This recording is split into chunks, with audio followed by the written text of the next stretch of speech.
Emma and Eleanor's house was more of a memory than a home, a place that clung to the past while time tried to tear it apart. The peeling walls and worn-out furniture whispered stories of better days, now long gone. The silence weighed heavily in every corner, interrupted only by the faint creaking of footsteps on the old wooden floor. At 12, Emma had already learned the harsh lessons of life: how to grow up too quickly, how to get by with barely enough, and how to navigate a world that offered little more than survival.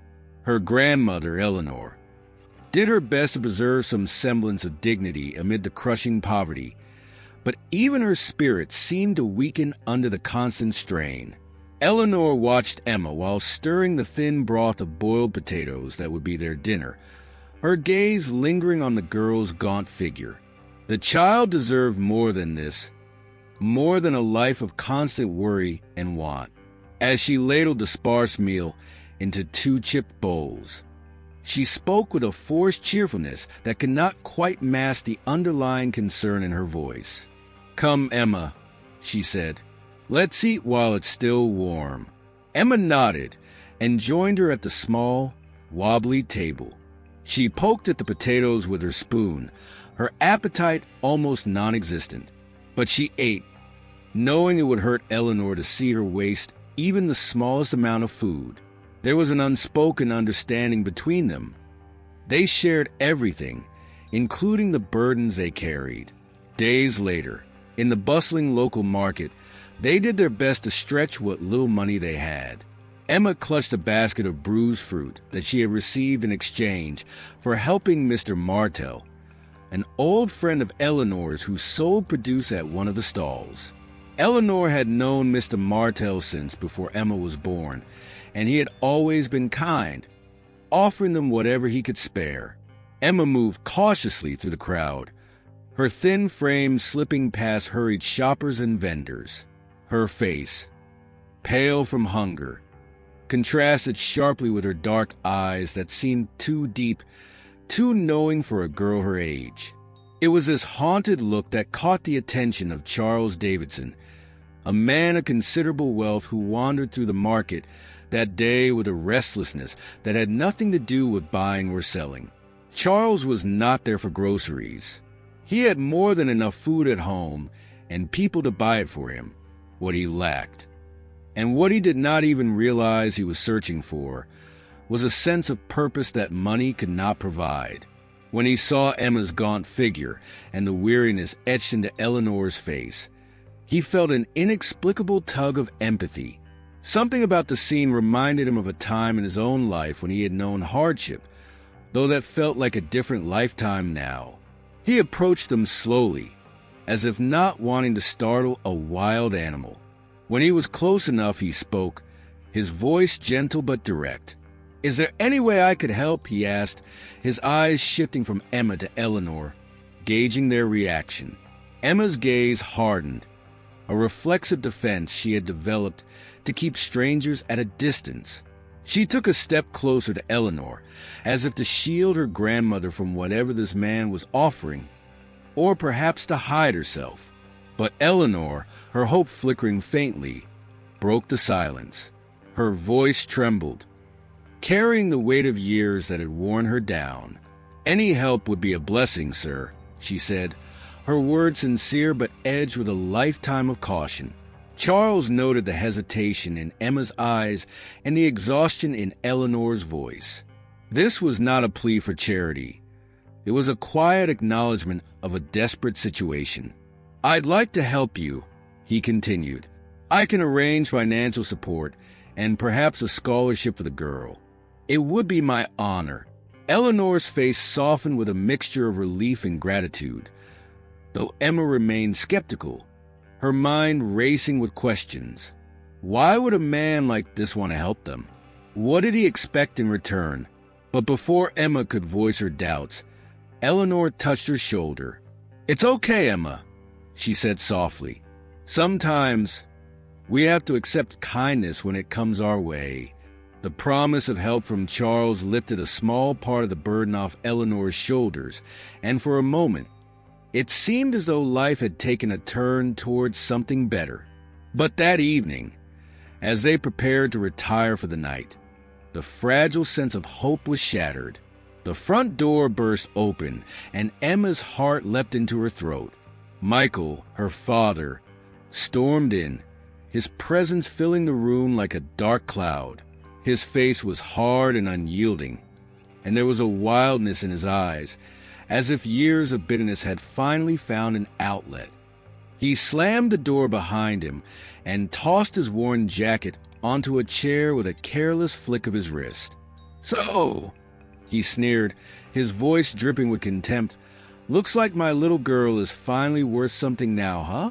Emma froze, unable to comprehend the sight of the man who was supposed to be dead, who had vanished from their lives so long ago that she barely remembered what he looked like. Yet here he was, larger than life and twice as dangerous. Eleanor took a step forward, positioning herself protectively between Michael and Emma. Her voice shook as she spoke. "What are you doing here, Michael? You've been gone for years. We thought you were dead." "Dead?" he scoffed, his lips curling into a twisted smile. "Not quite. But don't worry, I'm not here for a family reunion." He glanced at Emma, his eyes narrowing. "You're going to be useful to me, girl. I'm going to get some money out of this, one way or another. And if you too think that fancy rich man is going to save you, you're sorely mistaken." Eleanor's fear turned into a surge of defiance. "Leave her out of this, Michael. She's just a child." Michael's face darkened, his hand cutting through the air dismissively. "Quiet, old woman. I'm not taking orders from you. I decide what happens next." His voice was low and menacing, each word sharp as a knife. Emma's breath came in quick, shallow bursts. The man before her was a stranger, yet somehow he was also the embodiment of every horror story Eleanor had ever hinted at when speaking of the past. The realization sank in. This was no ordinary visit. It was an invasion, and there was no escape. She could see the malicious intent in her father's eyes, and the room seemed to close in on her, trapping her between a life of uncertainty and a sudden, very real danger. She glanced at Eleanor, who met her gaze with a mix of fear and apology. It was as if her grandmother were silently pleading for forgiveness, for all the things left unsaid and for the life that had led them to this moment. The morning arrived in a heavy silence that seemed to stretch across every corner of the house. Michael, slumped in the old armchair, was snoring lightly, his chest rising and falling with a kind of restless exhaustion. The previous night had been a storm of threats and insults, his voice echoing through the small, crumbling rooms, as if trying to suffocate any trace of hope. Now he looked worn out, his face slack and eyes closed, unaware of the silent pact being made just a few feet away. Eleanor, still sitting at the kitchen table, felt the weight of the previous night pressing down on her frail body. Her hands trembled as she gripped the edge of the table, fighting to steady herself. The tension had drained her, leaving her weak but not defeated. She glanced at Emma, whose eyes darted anxiously from Michael to the back door. There was a moment of understanding between them, unspoken but urgent. Eleanor's gaze held a fierce intensity, silently urging her granddaughter. Asterisk now, Emma. Go, asterisk. Emma's heart pounded in her chest, her pulse loud in her ears. She nodded ever so slightly and took a cautious step toward the back door, her breath caught in her throat. She reached for the handle, her fingers cold and shaky, and slowly, ever so slowly, turned it. The door gave a quiet creak as it opened, and she slipped through, stepping into the unknown with nothing but the clothes on her back. Once outside, she ran. She didn't look back. Her legs moved faster than they ever had, each step fueled by adrenaline and fear. The sound of her own footsteps echoed in her ears as she darted down narrow alleyways and twisted corners. She had no clear direction. She only knew she had to get away, as far away as possible. The streets were a blur, a maze she barely knew, beyond the familiar path to the market. Every corner she turned felt like a dead end, and she was acutely aware of how easily she could be found if Michael decided to come after her. But she couldn't stop, not yet. The deeper she ventured into the unfamiliar parts of town, the more disoriented she became. She could hear distant voices, cars passing, the world going on as if her life hadn't just shattered. Her breath came in ragged gasps as she stumbled into a small park, the kind she'd rarely seen. There were a few benches scattered across the grass, and beyond them, a playground that looked deserted. Her legs finally gave way, and she collapsed beneath one of the benches, curling into herself and wrapping her arms tightly around her knees. She hid there, trembling, trying to make herself invisible to the world. Meanwhile, Charles had been pacing in his study, distractedly glancing at his watch and then back to the paperwork he had tried to focus on. But his thoughts kept drifting back to the girl and her grandmother, to the worn-out expressions on their faces and the look of silent resignation in Emma's eyes. Something about that look troubled him in a way he couldn't ignore. Without another thought, he decided he needed to check on them. There was a gnawing feeling in his gut, as if time was running out for reasons he didn't yet understand. He arrived at their house to find the front door ajar, hanging slightly off its hinges. His pulse quickened as he stepped inside. The place looked disheveled. Chairs knocked over, a broken plate on the floor. There were no signs of Emma or Eleanor, only a suffocating silence that hung in the air like a warning. His concern deepened into dread. He immediately reached for his phone and called the police, his voice taut as he described the scene. But Charles knew he couldn't just stand by and wait for them. Something told him Emma was out there somewhere, alone and afraid. He didn't know how far she might have gone, but he had to find her. He started searching the streets, asking anyone who might have seen a frightened young girl running by. Hours passed, and with each one, his hope seemed to fade a little more. Then, as he was about to give in to despair, he caught a glimpse of something small and shivering beneath a park bench. He approached slowly, recognizing the frail figure curled up tightly. "Emma," he called out gently, his voice a careful blend of relief and urgency. "Emma, it's me. You're safe now." The girl looked up, her eyes wide and hollow, filled with a mixture of exhaustion, fear, and a flicker of relief. She didn't move at first, unsure whether to trust him. She had been let down by adults before. Promises made and then broken, kindness that came with a hidden price. But there was something in the way he spoke, something in his expression that reached past the walls she had built around herself. Emma hesitated, her body still tense and ready to run. How? How did you find me?" she whispered, her voice barely audible. Charles crouched down to her level, his gaze steady and sincere. "I went to your house and saw what had happened. I couldn't just leave you out here alone," he explained, slowly extending his coat toward her, as if offering her a lifeline. "Please let me help you.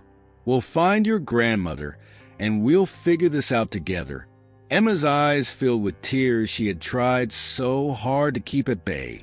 She reached for the coat and let him drape it over her shoulders, the warmth seeping into her chilled bones.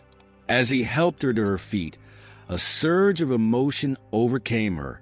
The relief of being found, the uncertainty of what would come next, and the residual terror from her father's threats all mixed together in a chaotic swirl inside her chest. "Eleanor," she started, her voice catching. "My grandmother, I left her behind." The guilt was already gnawing at her, a heavy weight pressing down. Charles nodded, his expression softening. "Don't worry, Emma. We'll find her. I promise." he reassured her, gently guiding her toward his car. "But first, let's get you somewhere safe." The police arrived at the house not long after Charles had called them, finding evidence of a struggle and confirming that Michael had indeed been there. They issued an alert and began searching for both Eleanor and Michael, whose whereabouts were still unknown. As Charles and Emma drove away from the park, the girl looked out the window, her thoughts a tangled mess of worry and relief. For the first time in what felt like ages, she allowed herself to hope that maybe, just maybe, she had a chance to escape the darkness that had clung to her life for so long. But as the car sped away, she couldn't shake the feeling that the shadows of her past were still chasing her, waiting for the right moment to close in once more. Under Charles's temporary protection, Emma and Eleanor found a fragile sense of safety, though it felt more like a borrowed peace. The days seemed to stretch on, with a tense quietness that was occasionally broken by phone calls from the police updating Charles about the ongoing search for Michael. They were doing everything they could to find him, but he had vanished like a ghost, leaving no trace. Emma felt a sense of dread that clung to her, like the shadow of something unresolved. The terror of her father returning was real, but it wasn't just fear that gnawed at her. There was a deeper, unnameable emptiness. Charles had arranged for Emma and Eleanor to stay in a small guest house on his property. The place was simple but comfortable, with enough space for them to finally exhale and try to process everything that had happened. Still, Emma's mind buzzed with questions that had no answers, as if pieces of a puzzle were scattered before her. But the picture they formed remained out of reach. One evening, as they sat together on the small sofa in the guest house, Eleanor noticed Emma's quietness, the way she kept glancing at the door as though expecting someone to burst in at any moment. The lines on Eleanor's face deepened as she considered what to say. There was something she had held back for far too long, and it seemed the time had come to finally speak. "Emma," Eleanor began, her voice soft and hesitant, "there are things I need to tell you. Things about your mother, about Michael." Her gaze was steady, but there was a tremor in her voice, as if each word took effort to release. Emma turned to her, a mix of curiosity and apprehension crossing her features. "What things?" she asked cautiously, her voice low. "Why do I feel like there's so much no one ever told me?" Eleanor's eyes flickered with a pain that hadn't dulled with time. "Your mother, she was a kind, gentle soul. But when it came to Michael, she was different. She loved him, or thought she did. But there was also a kind of fear I could never understand. It wasn't the kind of love that gives you peace. It was complicated." Emma's brow furrowed as she absorbed this. She was afraid of him. Her voice was barely a whisper, and the realization that followed struck her like a blow. Why didn't she leave? Why did she stay with him? Eleanor hesitated, taking a deep breath. She did try to leave once. "You were just a baby at the time. She came to stay with me, and I thought maybe she was ready to start a new life, to be free from him." Her voice dropped to a near whisper. "But Michael found her. He convinced her to go back with him, made all sorts of promises, said he'd change." Eleanor's expression tightened, as if the memory was a wound reopening. "He never did." Emma's gaze fell to the floor, and her hands tightened into fists. "Why didn't you tell me any of this before?" she demanded, the hurt in her voice mingled with frustration. "Why did I have to find out this way?" Eleanor reached out, gently touching Emma's arm. "I was trying to protect you," she said quietly. "I thought if I didn't talk about him, if I kept the past buried, maybe you could have a normal life, at least a little bit. But then, I guess I underestimated the weight of secrets." Emma pulled away slightly, the distance between them suddenly feeling larger than ever. "So you knew he was alive?" she asked, her tone sharp. You just let me believe he was dead." Eleanor shook her head quickly. "No, Emma. I truly thought he was gone. After your mother passed, he disappeared. No word, no trace of him for years. I didn't know if he was dead or just gone, and I didn't have the strength to dig into it. I thought we were better off without him." The word past hung in the air, making Emma's stomach twist.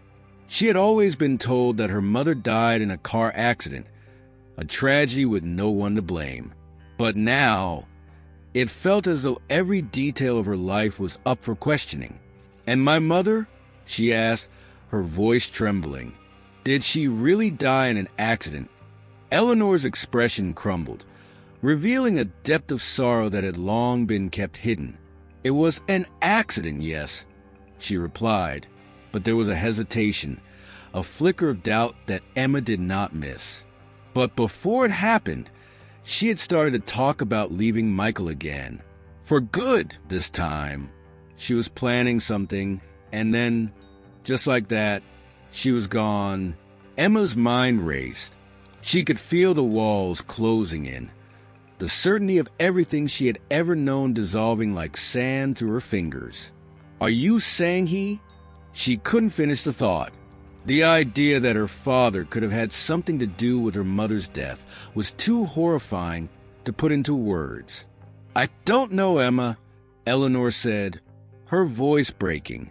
"I don't know what to believe, but Michael was dangerous. I saw it in his eyes, the same eyes you saw when he came back for you. Whatever happened back then, we can't let him find us now." The conversation left Emma feeling as though she had been cut adrift, floating aimlessly in a sea of half-truths and hidden fears. She wanted to lash out, to demand answers from someone, anyone. But as she looked at Eleanor's worn face, she saw the same desperation mirrored there. Her grandmother had carried these burdens alone for so long, and now they weighed on both of them. Over the next few days, Emma tried to occupy herself with books and homework, but she kept coming back to that night's conversation. She needed to know more about her mother, to understand the kind of woman she was beyond the faded photographs and Eleanor's stories. She found herself asking Charles for details about the police investigation, pressing him for any information he had learned about Michael's past or her mother's death. Charles, to his credit, didn't shy away from her questions, though his answers were often vague or cautious. "Emma," he said gently one afternoon as they sat in his study, "I don't know much more than you do, but I promise you, if there is something to be found, we'll find it. You deserve to know the truth." She appreciated his kindness, but it wasn't enough.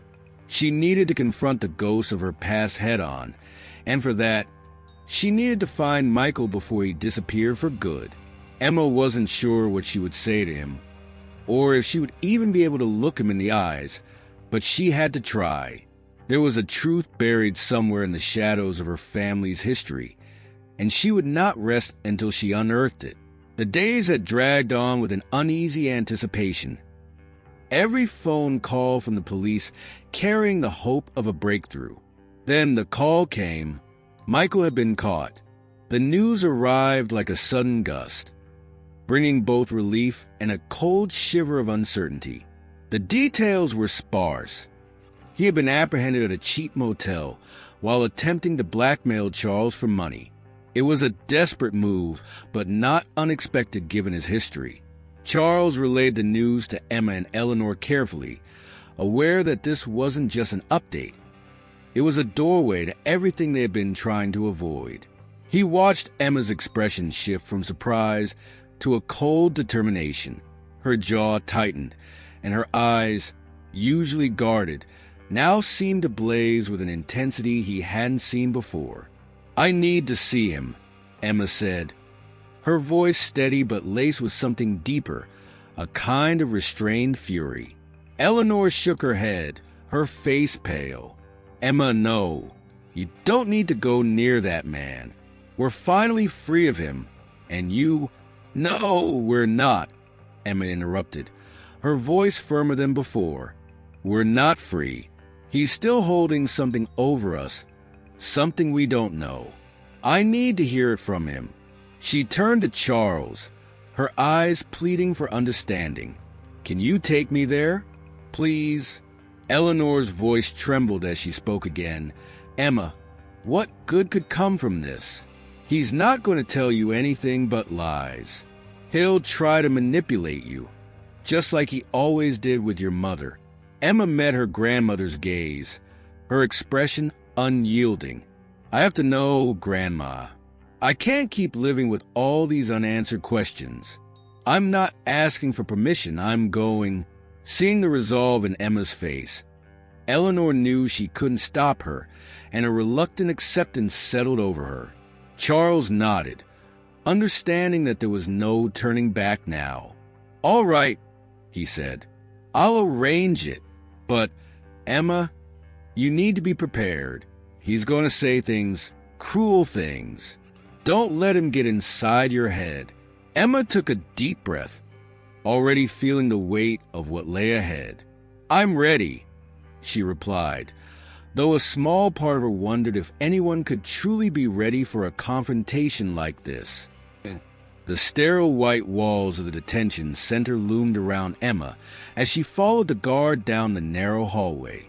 Her heart thudded steadily in her chest, not from fear, but from the anticipation of facing the man who had turned her life into a series of nightmares. She knew Michael would use every moment to try and break her resolve, but this time she was ready to look him in the eye, to confront the darkness that had haunted her for so long. They reached a small visitation room with a metal table and 2 chairs bolted to the floor. On the other side of a thick glass pane sat Michael, his hands cupped in front of him. He looked rough, like a man who had seen the inside of too many cheap motels and had run out of luck. His eyes lit up with a twisted sense of amusement when he saw her, as if the sight of his daughter was the punchline to some cruel joke only he understood. Well, look who's come to see her dear old dad," he sneered, leaning back in his chair with a grin that didn't reach his eyes. "I guess you miss me after all." Emma sat down slowly, her gaze steady. "I didn't come here for you," she said, her voice calm. "I came for answers." Michael chuckled, a low, mocking sound. "Answers? You think I'm just going to give you what you want because you came all this way? What makes you think you're entitled to know anything?" "Because this is about my mother," Emma shot back, leaning closer to the glass. "It's about what happened to her. I know there's more to the story than anyone's told me." At the mention of her mother, Michael's smile faded and a flicker of something, anger perhaps, passed over his features. "You really don't know when to let things go, do you?" he said, his voice hardening. "She was always looking for answers, too, right up until the end. That's what got her killed." Emma's breath caught, but she refused to let him see her flinch. "Was it an accident?" she demanded. "Or was it something else? Something you had a hand in?" Michael's expression shifted, a dangerous glint appearing in his eyes. "Watch your mouth, girl," he said, his voice low and threatening. "You don't know what you're talking about." "Then tell me," Emma insisted, her voice rising. "Tell me what really happened, or keep your lies to yourself." For a moment, Michael just stared at her, as if weighing whether or not to give her what she wanted. Then he leaned forward, his face inches from the glass. "You're just like her," he said quietly, almost as if it were an accusation. "Always pushing, always wanting the truth. But let me tell you something. Some truths are better left buried." Emma's frustration flared, her hands tightening into fists on the table. "I don't believe that," she said firmly. "If there's something you're hiding, I'll find it, with or without your help." Michael's smirk returned, but there was a hint of frustration in his eyes now. "Go ahead and dig," he said. "But don't say I didn't warn you when you end up just like her." He leaned back, as if satisfied with himself, and added, "There are people who don't want the past dug up. People who would do anything to keep it hidden." The words hung in the air like a threat, and Emma knew he was trying to intimidate her. But instead of fear, all she felt was a renewed determination. She stood up, her chair scraping loudly against the floor. "I'm not afraid of you," she said, meeting his gaze one last time. "And I won't stop until I know the truth." Without waiting for a response, she turned and walked out, the door closing behind her with a solid click. As she stepped back into the hallway, she could feel the adrenaline coursing through her. But there was also a kind of clarity she hadn't had before. Michael hadn't given her any direct answers, but his evasions and veiled threats had only confirmed that there was more to uncover. Back in the car with Charles, Emma was silent for a while, her gaze fixed on the scenery passing by the window. Finally, she spoke, her voice steady but filled with a quiet resolve. "He knows more than he's saying," she murmured. "And whatever it is, it's something he's scared of." Charles glanced at her, his expression thoughtful. "You did well in there," he said. "You didn't let him get to you." Emma nodded, though her thoughts were already turning to what lay ahead. "We need to find out who else might be involved," she said, her mind racing.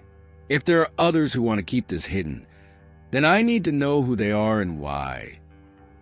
Charles's expression darkened slightly.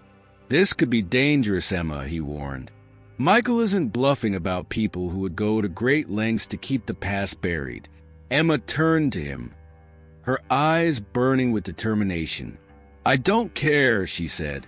"I have to know the truth, no matter what it takes." Emma felt a knot tightening in her stomach as the guard led her down the corridor of the detention center. Each step echoed in the narrow hallway, bringing her closer to the man who had haunted her thoughts for weeks. She had imagined this meeting over and over, but now that it was happening, a whirlwind of emotions swirled inside her: fear, anger, and a burning need for answers. She took a deep breath as the guard opened the door to the visitation room, where Michael sat waiting. He was seated behind a metal table, his wrists bound by handcuffs that clinked against the metal as he shifted in his chair.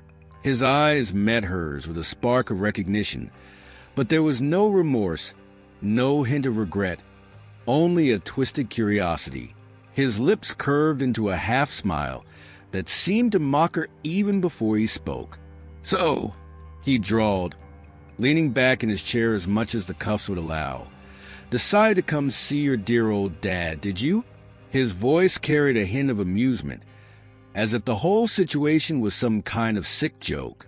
"You've got questions, haven't you? About your mother, about me?" Emma kept her gaze steady, refusing to show any sign of weakness. She could feel her pulse quickening, but she forced herself to stay calm. "What do you know about her?" she asked, her voice firm despite the tension in her chest.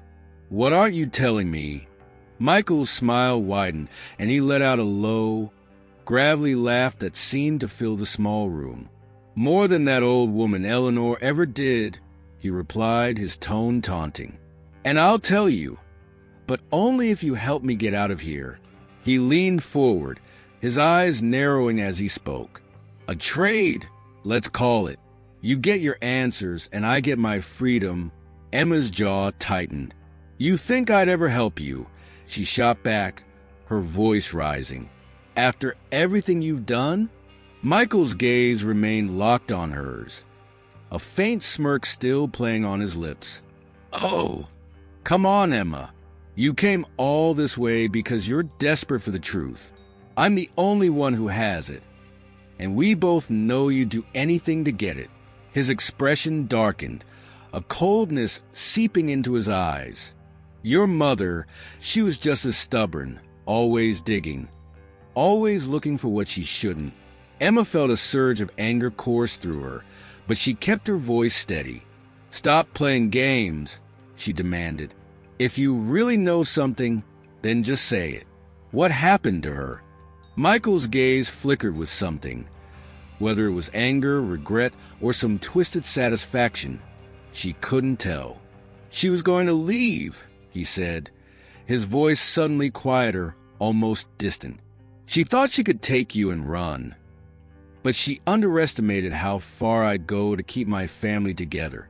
He leaned back in his chair, watching her reaction with an unsettling calm. Emma's breath caught in her throat. "What do you mean?" she asked, a chill running down her spine. "Did you?" She couldn't bring herself to finish the question, the words too heavy to say aloud. Michael's eyes bored into hers.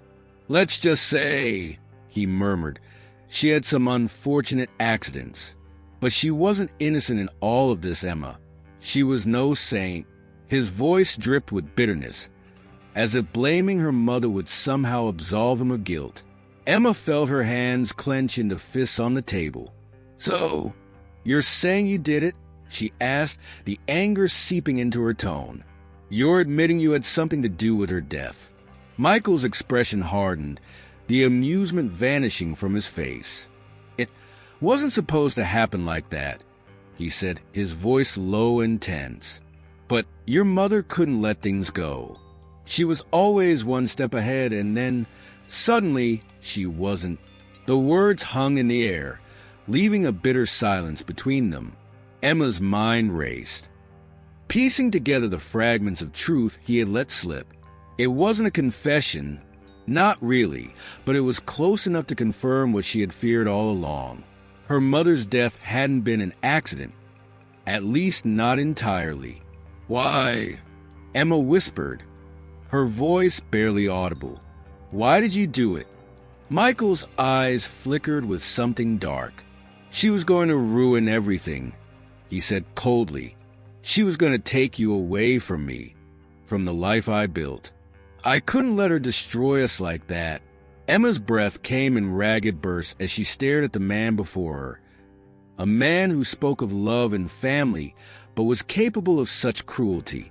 "She wasn't trying to destroy anything," she said, her voice trembling with emotion. "She was trying to protect me." Michael scoffed, leaning back with a dismissive wave of his hand. "Protect you? From what? From a father who wanted to keep his family together? You don't know the first thing about what she was really doing." Emma's eyes burned with unshed tears, but she refused to look away. "Then tell me," she demanded. "Tell me what she was really doing." Michael's gaze shifted, a calculating look crossing his features. "You wouldn't believe me even if I did," he said, his tone dripping with disdain. "But I'll give you a clue. You were never just some innocent little girl. You were valuable. To her, to me, and to others." Emma's heart pounded as the implications of his words sank in. "What are you talking about?" she pressed, desperation rising in her voice. "What do you mean I was valuable?" He grinned, but there was no warmth in it. "Your mother had her secrets," he said, his voice dropping to a near whisper. "And if you want to uncover them, you'll have to dig a lot deeper than you have." The guard stepped into the room, signaling that their time was up. Michael's gaze never left Emma's as he was escorted out, a look of twisted satisfaction lingering on his face. "Good luck, Emma," he called over his shoulder as the door swung shut behind him. "You're going to need it." Emma sat frozen in her chair, her mind racing with the implications of everything he had said. Her mother had been hiding something important, something dangerous. And somehow, it was connected to her. As the door closed with a final thud, Emma stood up slowly, her legs unsteady. She didn't have all the answers yet, but Michael's cryptic clues had given her somewhere to start. Whatever her mother's secrets were, she was going to find them, no matter what. After the confrontation at the detention center, Emma returned to Charles's house, her thoughts racing with Michael's cryptic words about her mother. She couldn't shake the feeling that there was more to the story, more than Michael's vague threats in the darkness behind his eyes. Charles, who had taken on a protective and paternal role in Emma's life, could see the turmoil she was in and knew that more needed to be done. "Emma," Charles said gently, sitting across from her in his study, "we can't let Michael control the narrative. If he knows something, we need to make him talk. Properly this time." Emma nodded, her face pale but resolute. "How?" she asked, her voice a mix of exhaustion and determination. "He's never going to give us the full story just because we ask." "We'll make a deal," Charles replied, his tone steady. "There are ways to negotiate for information, especially when someone is in as much trouble as Michael. We'll use the legal system to our advantage."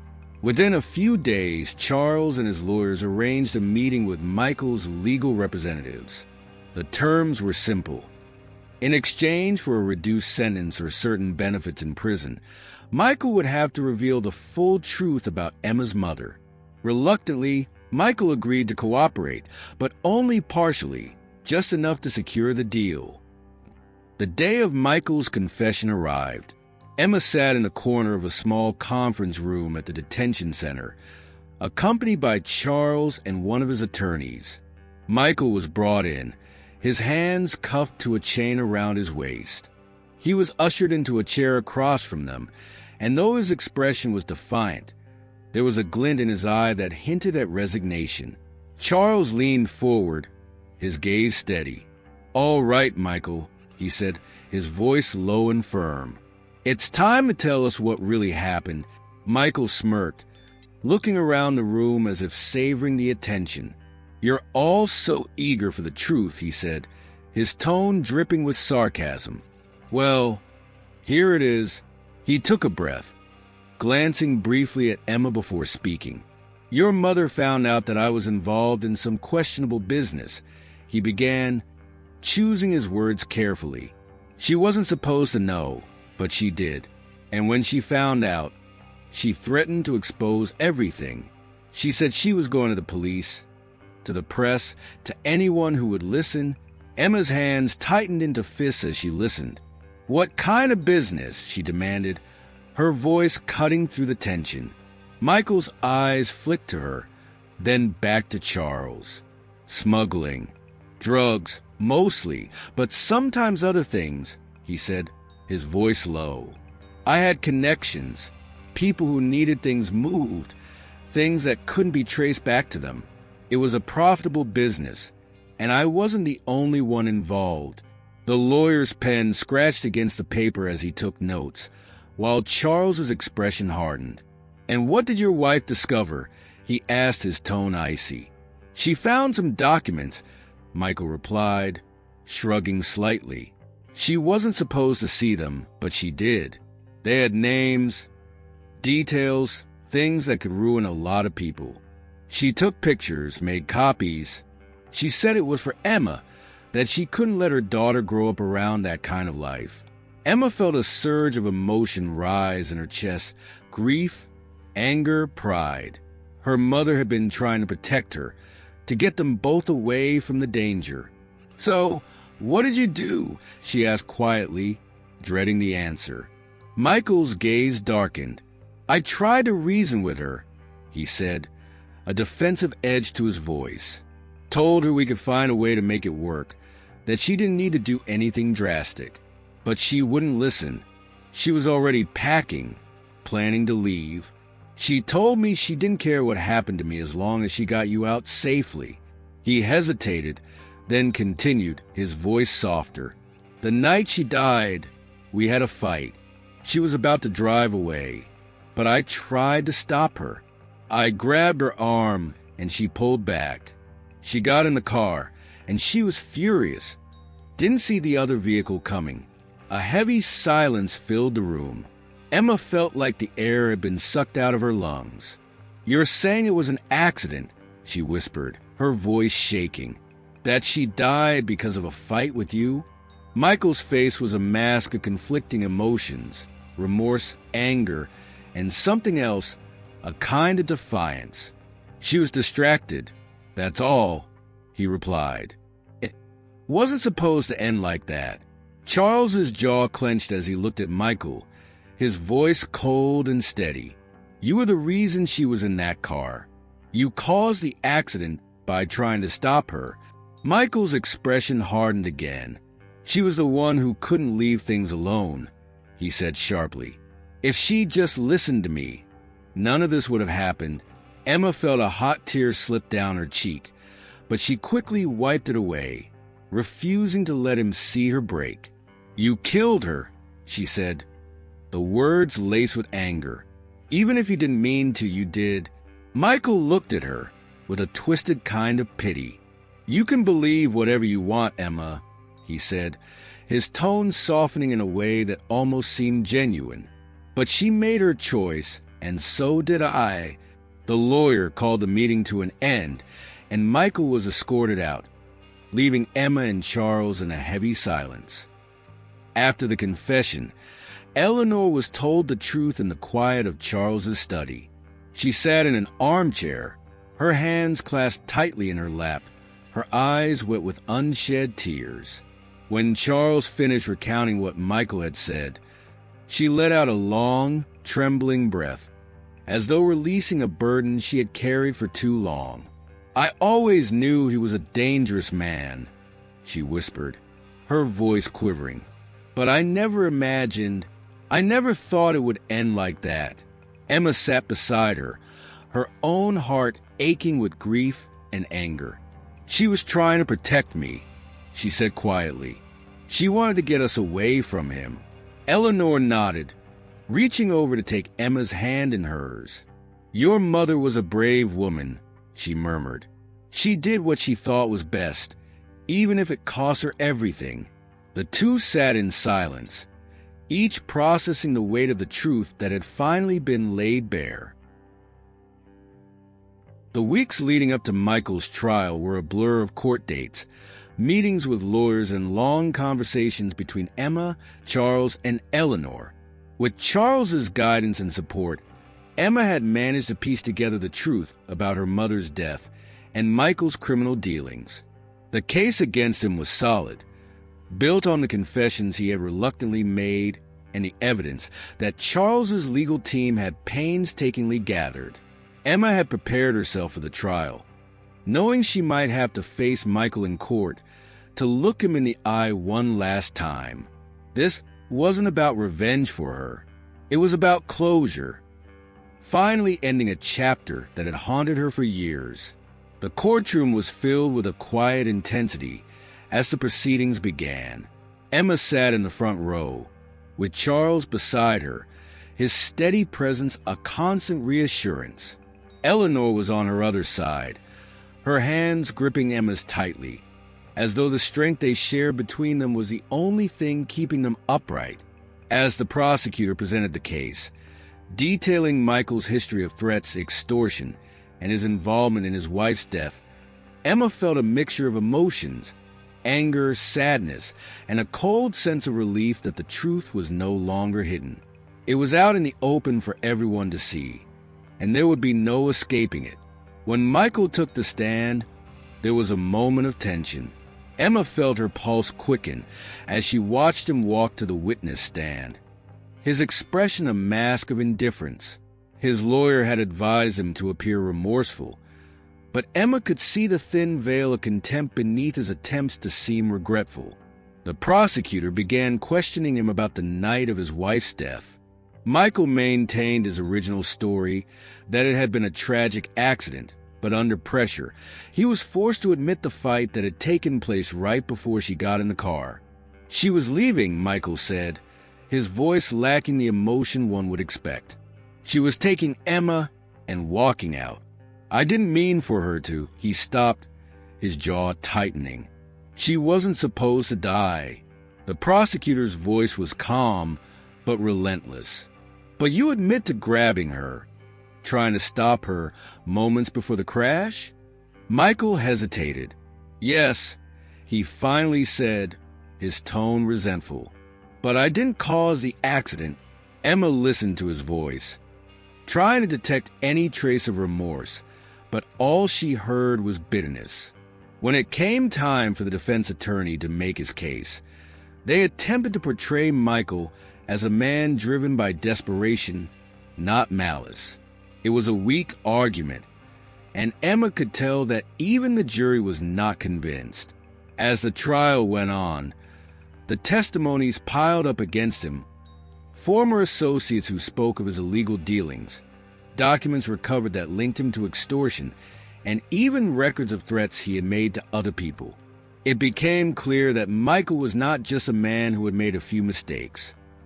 He was a man who had chosen a life of deceit and manipulation at the expense of those closest to him. On the final day of the trial, Emma was given the opportunity to make a statement. She stood up slowly, her heart pounding as she walked to the front. She looked at the judge, then at Michael, and finally at the jury. Her voice was steady, though there was a rawness in it that spoke of years of pain. I've spent most of my life not knowing who my father really was, she began. I grew up with this idea that he was gone, and then when he came back, it was like a nightmare that I couldn't wake up from. The person standing before you is not just a man who made bad choices. He's a man who chose to hurt people, who chose to use his family for his own gain. My mother died because she wanted to protect me from him, and he did everything in his power to keep the truth buried. Emma took a breath. Her eyes locked on Michael. But the truth has a way of coming out, no matter how much you try to hide it. This isn't about punishing you, Michael. It's about making sure that what you did has consequences, that you can't hurt anyone else the way you hurt us. She turned back toward the judge. I only asked for justice, for my mother, and for the life she never got to live. The courtroom was silent as Emma returned to her seat. Eleanor reached out and squeezed her hand, a silent show of support and pride. The verdict came swiftly. Michael was found guilty on multiple charges, including extortion, criminal threats, and his connection to the circumstances surrounding his wife's death. The judge sentenced him to a lengthy prison term, ensuring that he would not be able to harm anyone else.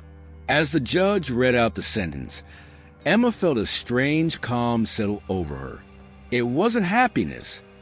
There was no joy in seeing someone sent to prison, even someone like Michael, but there was relief, a sense of finality. The man who had caused so much pain could no longer touch her life. After the sentencing, as the courtroom emptied out, Charles, Eleanor, and Emma stood together in the hallway. Charles placed a hand on Emma's shoulder. "You were brave in there," he said quietly. "Your mother would be proud." Emma gave a small nod, feeling the weight of his words. "I just wanted the truth to be known," she replied. "I owed her that." Eleanor's eyes shone with tears as she embraced her granddaughter. "And you did that, Emma. You did more than that. You showed strength, the same kind of strength your mother had." Emma hugged her back, holding on tightly. For the first time in a long while, she felt like they could finally begin to move forward, not weighed down by the secrets of the past. She glanced at Charles, who had stood by her side through everything, not just with financial help, but with genuine care and compassion. She knew that while he could never replace her father, he had become the family she needed. Emma took one last look at the courtroom door before turning. In the months following the trial, life began to take on a different shape for Emma and Eleanor. The changes were gradual, but they were real. Emma enrolled in the prestigious school Charles had helped arrange for her. It was a place of opportunity, a stark contrast to the world she had known before, filled with crowded classrooms and outdated textbooks. Here, the possibilities felt endless, and for the first time, Emma allowed herself to imagine a future that wasn't defined by the struggles of the past. At first, the transition was overwhelming. Walking through the hallways, surrounded by students who didn't know her story, Emma felt a strange combination of freedom and isolation. She was free from the judgment of those who had known her before. But there was still a quiet loneliness in carrying so much history that no one else could understand. She often found herself staring out the window during classes, her mind drifting back to everything that had happened. Her mother, Michael, the secrets and lies. It was hard to fully let go. But little by little, Emma began to settle in. She found solace in her studies, throwing herself into her schoolwork with a dedication that surprised even her teachers. Literature became her favorite subject, the stories giving her a way to explore emotions that were sometimes too painful to face directly. Her essays were raw and honest, drawing the attention of her English teacher, Mrs. Hargrove, who noticed the depth in Emma's writing and encouraged her to keep expressing herself. One afternoon, as Emma stayed behind to finish an assignment, Mrs. Hargrove approached her with a gentle smile. "You have a gift, Emma," she said, placing a hand on Emma's shoulder. "You write with a kind of honesty that takes most people years to find. Don't be afraid to use it." Emma looked up from her paper, a faint smile tugging at her lips. "Thank you," she replied, her voice barely a whisper. She wasn't used to compliments like this, and for a moment, she wasn't sure how to respond. But there was something genuine in Mrs. Hargrove's words that made her believe, if only for a moment, that she might really have something to offer. Outside of school, Emma's home life with Eleanor was starting to take shape as well. Eleanor had begun receiving proper medical treatment for her health issues, thanks to Charles's insistence on finding the best doctors. She was stronger now, her energy slowly returning. There were days when she would sit in the kitchen, humming softly as she prepared a meal, and Emma would watch her with a kind of cautious optimism, relieved to see traces of the grandmother she remembered from before everything fell apart. One evening, as they sat together at the dinner table, Eleanor reached across and took Emma's hand. "I'm proud of you, you know," she said, her voice thick with emotion. "You've been through so much, and you're still here, still moving forward." Emma squeezed her grandmother's hand in return. "I'm only able to do that because you were there to help me," she replied. "You always believed in me, even when I didn't believe in myself." The two shared a quiet moment, the kind of silence that spoke more than words ever could. For all the darkness they had endured, there was a newfound sense of peace in knowing that they had made it through together. Charles, true to his word, remained a constant presence in their lives. He wasn't just a benefactor. He had become family in the truest sense. He visited often, bringing books for Emma and small gifts for Eleanor, but more importantly, he brought his genuine concern and friendship. He would join them for dinner, and the three of them would talk for hours, the conversations flowing with an ease that made it clear they had formed a bond not out of obligation, but out of choice. One evening, as they sat in the living room after dinner, Charles looked at Emma with a kind smile. "I'm not sure I've told you this," he began, "but seeing the way you've handled everything, it's been inspiring. You have a strength that's rare, Emma. You remind me of your mother in that way." The mention of her mother still brought a pang of grief, but it was softer now, less consuming. Emma nodded, meeting his gaze. "I think I'm finally starting to understand her," she said quietly. "What she went through, the choices she made. I used to think she left me alone, but now I see she was fighting for me, even if I didn't realize it then." Charles nodded. "She would be proud of the young woman you're becoming," he said. "We all are." The three of them continued talking late into the evening, the room filled with warmth and laughter that felt almost foreign to Emma, but welcome all the same. It was a reminder that families weren't always defined by blood. Sometimes they were made by the choices people made to be there for each other, to stand together despite the odds. Though Emma's life had begun to take on a semblance of normalcy, she knew that the scars of the past would never truly fade. There were nights when she would wake from dreams of her mother, the memories so vivid that they left her breathless. And there were moments when the anger toward Michael still surged up, unbidden and fierce. But she was learning to let those feelings pass through her, rather than letting them control her. She wasn't entirely healed. She wasn't sure she ever would be. But she had found a way to live with the pain, to accept it as a part of who she was without letting it define her. In the end, it wasn't about escaping the past. It was about facing it and choosing to move forward anyway. Emma, Eleanor, and Charles had become a family. Not because they shared the same blood, but because they had chosen to care for one another, to heal together. In that new beginning, Emma found something she had never truly known before: hope. It wasn't the kind of hope that came from wishing for a perfect life. It was the quiet, resilient kind that grew from understanding that life was imperfect, and that was okay. Each secret uncovered, each painful truth confronted, and each difficult conversation had brought her closer to discovering who she really was. Emma realized that the courage she had found wasn't just about fleeing the darkness.